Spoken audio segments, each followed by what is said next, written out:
Hello, friends, and welcome back to Stories About Entitled People. Being an a-hole is kind of a way of coping and keeping mental health, but I think this was the absolute perfect way to handle the situation by our OP. But before we begin, don't forget to subscribe to our channel if you're new here and turn on notifications so you don't miss a new video every single day. Here we go. You say you hit your head? Enjoy not getting any sleep? Some context. I work in a nursing home. Night shift on a men's dementia floor to be exact. Some minor details changed and no identifying information given to coincide with HIPAA. Normally, I wouldn't harbor ill will towards any resident since dementia makes them do bad things and it's not their fault. A perfectly sweet lady can become an abusive jerk once the Alzheimer's kicks in. But this resident in particular didn't have dementia. He was 100% legally competent and totally with it, and not even in his 30s yet. He was just stuck on my floor because he was physically incapable of taking care of himself due to a lack of strength in his arms and legs caused by some injury. As for why he was on my unit instead of in a hospital or taken care of at a home, that's anyone's guess. But judging by his behavior, I assume it was because no one could stand to be around him for more than 5 minutes, and we tend to get a lot of the residents with behavioral issues. Just so we're clear, this guy wasn't our normal case of dear old grandpa who was shell-shocked and numb is now violent due to dementia. This guy was mentally sound and was just a jerk. Case in point, this guy was frequently abusive, physically, verbally, and sometimes even sexually with the staff. He also had a severe case of, and one more thing, whenever anyone tried to help him, going as far as to frequently lie and make stuff up for people to do just for attention or to exert control or whatever. Naturally, dealing with difficult people is my job, but this guy had no excuse to be as difficult as he was, so I had absolutely no patience for the man, and neither did literally anybody staffed on that floor. When the people who very frequently deal with residents who make absurd demands and physically assault the staff are complaining that this guy, who again was completely with it, was too much to handle, you know it's bad. One particular night, after dealing with this crap for half an hour, straight around 3 a.m., he didn't tend to fall asleep until 4. It was getting ridiculous. I was trying my darndest to do what I could to help him because I had to, but my patience was wearing thin, so I was being a bit more terse than normal. At this point, he was insisting he needed a new bed alarm because his didn't work. I told him several times that it was a silent bed alarm, so it rang the front desk but didn't beep loudly itself so as to not disturb his roommate.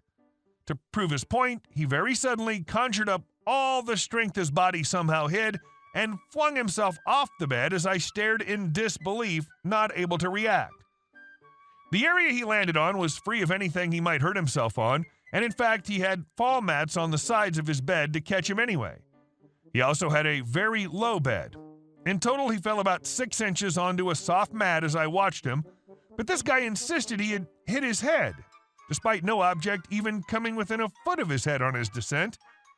Normally, if a resident fell like that, someone watched it, we'd have to take vitals, including blood pressure. Anyway, just to make sure they're all right. But the resident could refuse the vitals, but he said he hit his head. Naturally, I called in the nurse on duty. She's normally a sweet lady who'd feel guilty if she looked at a fly wrong, but also had the sense of humor of a wet blanket. When I told her what actually happened, that he threw himself onto the mat and was fine, he insisted that he had actually fallen out of bed and hit his head and that he needed a new bed alarm so that wouldn't happen. Somehow. Unfortunately for him, our policy is that if a resident says they hit their head, even if the fall was witnessed to the contrary, we have to treat it as though they hit their head. Also, our policy is that in such a fall, the resident gets vitals taken every 15 minutes for the next 4 hours. For added fun, the nurse also has to do neuro checks, stuff like shining a flashlight in your eye and asking you to move your legs and arms to make sure you're not concussed. And the resident can't refuse these because a concussion is quite serious. I gotta watch her gleefully explain all this to the man. He realized he wouldn't be getting a wink of sleep that night and tried to backpedal and admit that he hadn't actually hit his head, but sorry, gotta follow procedure. So from 3 to 7 a.m., the nurse dutifully went back there every 15 minutes for a quick round of blood pressure and other fun stuff while he kept whining about how he just wanted to go to sleep. Honestly, I'm not even sure if she had to do the neuro checks every time as well, but she wanted to be extra careful, so she did them anyway. I wish it'll teach him not to use this card again for attention, but since he's in another facility, I'm afraid he'll pull that card to them. And our second story. Stop hitting me! I was at a Goodwill with my family and took a break on a couch. The Goodwill dress code is very specific, wearing all black, blue apron, lanyard, clothes that cover everything, e.g. sneakers, pants, not shorts, etc. So here I am, sinking into a couch in the furniture area on my phone in a gray dress and sandals with no apron, gaunt as hell, when an older woman approached me with a blanket and a clear case for it. I would normally help people anyways, but this lady was speaking to me in broken English and Armenian, the latter which I barely understand. This is a mostly Armenian area. Many employees at this store speak Armenian. I don't look Armenian, and I evidently couldn't speak it back to her. So I don't know why she kept trying with me, but she did. Now she's getting mad at me. At this point, I still don't know that she thought I was an employee. I panicked. I originally thought, since she looked frail, that she needed help putting the blanket back into the case. I tried to help, and she got mad, yelled at me, and yanked the blanket and case from me. I finally give up. I didn't know if she would understand me, but I tried anyways. I'm sorry, I don't understand what you want. I know the woman at the register speaks Armenian, but I'm sorry I couldn't help, and sat back down on the couch, facing away from her. I felt the clear case smack me as I thought she turned away to go to the register, and then again, and again, and then she said, "Look at me." And the plastic hit me again, and oh my God, she's actually effing hitting me with the clear case. She was initially sliding it along the back of the couch and bumping it into me. Now, I originally thought she needed help putting the blanket back into the case because she looked very frail. Also, from the looks of it, she was using the couch as an aid to hit me with the plastic. But oh no, she was mad enough to summon the strength to start swinging the case down onto me from above. It was a pretty big blanket case, as big as herself. I was awkward and depressed. I didn't know how to react appropriately. This was my attempt. "Stop hitting me, please." "No, look at me." "No, thank you." "You look at me." And she went from somewhat letting the case fall onto me to straight up hitting me pretty hard with it. And then she disappeared. I'm safe, I thought. Until she came back with another employee. The blanket was also now back in the case, so I literally, to this very moment, have no idea what she wanted my help for. I heard them coming up from behind, and the older woman suddenly switched from Armenian to full-on English, I'm sure for me to hear her insults. Went something like, "And this woman here, on the couch, she did not help me. She's an awful employee. She doesn't know how to do anything. Yes, her, right here."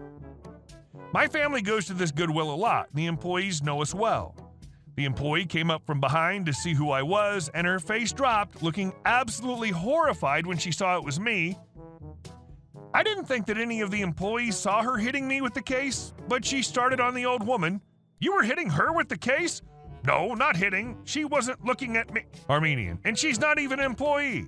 Back to Armenian while showing off her blue apron, then pointing at me. "You can't hit anyone here like that." Mad in Armenian. "Apologize." The lady looked at me for a moment before apologizing with a smile like nothing even happened before wandering off. The employee checked up on me briefly, and I told her I was fine. I was suddenly shaken by the situation and got up to tell my family. They were nearby the whole time, but somehow none of them noticed the entire situation. I'm pretty sure that employee wasn't going to say anything about the woman hitting me until she saw that it was me, with the way she suddenly snapped at the older woman. I'm told that employees in retail are usually lenient with elderly people, no matter how rude they can get. It's messed up, and I feel bad for retail employees for the crap they go through, but I find it kind of funny that it looked like no one was apparently going to stop this old lady from smacking someone with plastic, employee or customer. And that's when you take the blanket and clear case away from the woman and put her on a high shelf where she can't reach it. And our last story. Am I a bad sister for not sharing the beach house? 12 years ago, our grandparents died, leaving their beach house to me, 37-year-old female, and my brother, 35-year-old male. The place is within drivable distance of my town. My work is such that I can do it remotely a lot of the time. I now have 2 small children. Because of all these factors through the years, I've been in the beach house much more, basically summering in it, while my brother, who lives much more distant, only crashes occasionally or requests it for a couple of weeks, while I often nipped in through the winter. My brother's now married to my sister-in-law, 25-year-old female. My sister-in-law has a very specific idea of what their new married life will be like. Pinterest board, custom hashtag for social media, cry-cut affirmations pasted around the house.